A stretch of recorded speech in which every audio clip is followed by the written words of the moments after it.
Hello student, आज हम principles of accounting में अपना टॉपिक जो चल रहा था डेथ ऑफ अ पार्टनर उसके बारे में को कंटिन्यू करेंगे। लास्ट वाले वीडियोस में मैंने आपको डेथ पार्टनर के मीनिंग, उसका कंसेप्ट के बारे में बताया था। Then calculation of total amount payable to the executors किया था ऑफ डिसीज पार्टनर का। फिर मैंने आपको बताया था सेटलमेंट और क्या क्या अकाउंटिंग ट्रीटमेंट होते हैं रिगार्डिंग जो डिसीज पार्टनर होता है, जिसमें टोटल अमाउंट पेबल होती है एग्जीक्यूटर्स को डिसीज पार्टनर के। फिर हमने डिस्कस किया था जितना भी अकाउंटिंग प्रॉब्लम्स थी जो after death of a partner आती थी, जिसमें आपकी कैलकुलेशन थी नी प्रॉफिट लॉस रेशियो की, और अकाउंटिंग ऑफ गुडविल थी, रिवैल्यूएशन था सेट्स और लाइबिलिटीज़ का फर्म की, और ट्रांसफ़र ऑफ रिजर्व था, राइटिंग ऑफ फिक्टिशियस असेट्स थे। फिर उसमें हमने स्पेशल अकाउंटिंग प्रॉब्लम की थी जो आफ्टर होती थी death of a partner. Then treatment of goodwill की थी एप्लीकेशन के अकॉर्डिंग AS10 के अकॉर्डिंग, ठीक है। फिर हमने उसकी प्रेजेंटेशन देखी थी बैलेंस शीट में। देन हमने उससे रिलेटेड एक न्यूमेरिकल किया था अकाउंटिंग ऑफ गेनिंग रेशियो और गुडविल का, ठीक है। फिर हमने अब आज हम करेंगे calculation of deceased partner share of profit. देखिए, in case of death of a partner in partnership business, executors को राइट होता है रिसीव करने का share of profit for which he was alive during the year as per AS10 accounting principle के हिसाब से।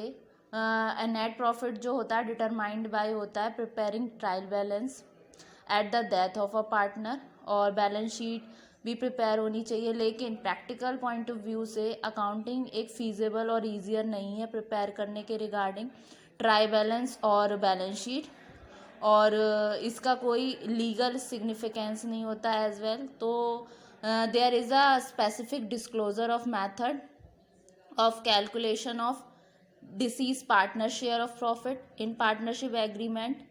Profit calculated by होता है स्पेसिफाइड मेथड से जो एस्टिमेटेड होता है नेट प्रॉफिट। तो इसमें हमारी फॉलोइंग जर्नल एंट्री पास होती है इसके रिगार्डिंग, जो कि है profit and loss suspense account debit to deceased partners capital account और to deceased partners executors account. इसमें क्या होता है profit and loss suspense account, यानी कि जो आपका उच्चंत खाता जो होता है।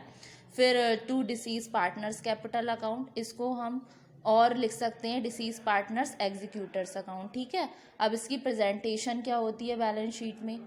जो डिसीज पार्टनर होता है उसका शेयर ऑफ प्रॉफिट जो profit and loss suspense account है वो शोन होता है एसेट साइड में बैलेंस शीट के। अगर प्रॉफिट एंड लॉस अपीयर हो रहा है आपकी लाइबिलिटीज साइड के बैलेंस शीट में, तो ये रिड्यूस्ड बाय होगा amount of disease partners share of profit, ठीक है। फिर इसमें अब मेथड आते हैं आपके प्रॉफिट को कैलकुलेट करने के रिगार्डिंग।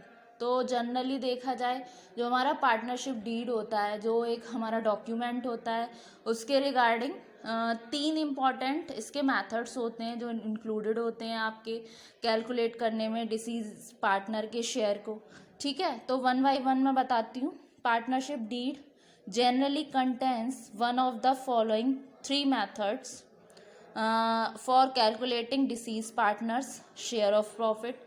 इसमें फर्स्ट आता है on the basis of average method, फिर सेकंड आता है on the basis of last years profit, फिर आता है आपका on the basis of sales, ठीक है स्टूडेंट, ये हो गया। फिर उसके बाद में आता है आपका जो on the basis of average method है, उसमें क्या करते हैं उसकी कैलकुलेशन में क्या होता है, जैसे एवरेज मेथड की बेसिस पे क्या होता है कि जैसे कि इसमें लास्ट 3 ईयर्स, जैसे कि 3 ईयर का बैलेंस दे रखा है, ठीक है, 3 ईयर का प्रॉफिट दे रखा है, तो उनको ऐड करते हैं 3 साल के, फिर उसको डिवाइड कर देते हैं 3 से, तो उसमें एवरेज प्रॉफिट निकल आता है। तो स्टेप बाय स्टेप देखते हैं क्या होता है एवरेज मेथड में।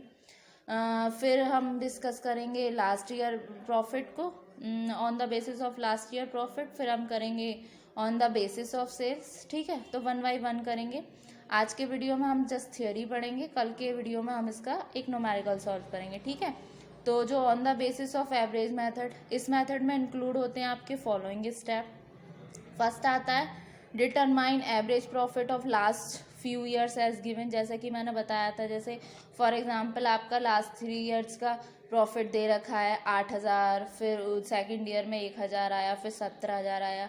अब इनका टोटल कर लिया, कितना आया हमारा निकल कर 26,000 आ गया। ठीक है, फिर डिटरमाइन होगा 1 month profit by dividing average by 12, average profit by 12। इसमें क्या हो गया आपका, आपने टोटल प्रॉफिट जो 26,000 कैलकुलेट किया है उसमें अपॉन में आ जाएगा number of years. Number of years कितने हैं, क्योंकि वो 3 साल का दे रखा है। ठीक है, तो 26,000 डिवाइडेड बाई 3, तो उसमें फिर आपकी वैल्यू जैसे अप्रोक्सीमेट निकल के आएगी 866,8667, ऐसे करके कुछ निकल कर आएगी वैल्यू।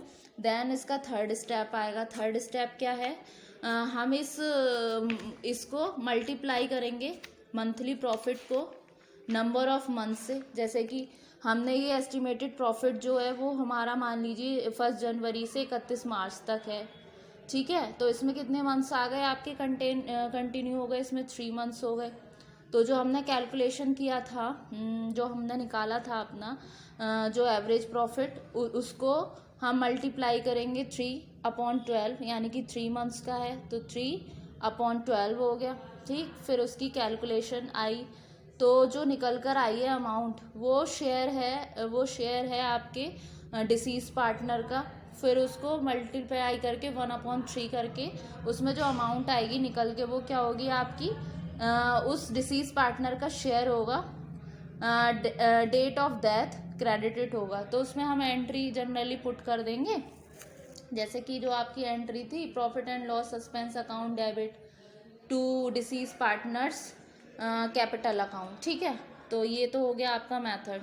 फिर आपका आता है एक सेकंड मेथड जो बेसिस होता है आपके लास्ट ईयर प्रॉफिट पे। ठीक है, इसमें भी आपके स्टेप बाय स्टेप होते हैं, इसमें भी आपके 3 स्टेप आएंगे। इसमें मल्टीप्लाई करेंगे प्रॉफिट को, डिवाइड करेंगे फिर लास्ट ईयर प्रॉफिट को, मतलब इनका भी अपना स्टेप बाय स्टेप है। फिर इसमें भी एक फॉर्मूला है जो percentage of profit on total sales पे लगता है। ठीक है, फिर आपका थर्ड मेथड आएगा।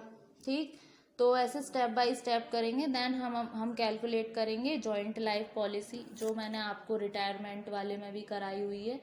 तो होप सो स्टूडेंट, आज वाले लेक्चर में आपको ये थ्योरी समझ आई होगी। ठीक है, और नेक्स्ट वाली वीडियो में हम इससे रिलेटेड एक न्यूमेरिकल सॉल्व करेंगे।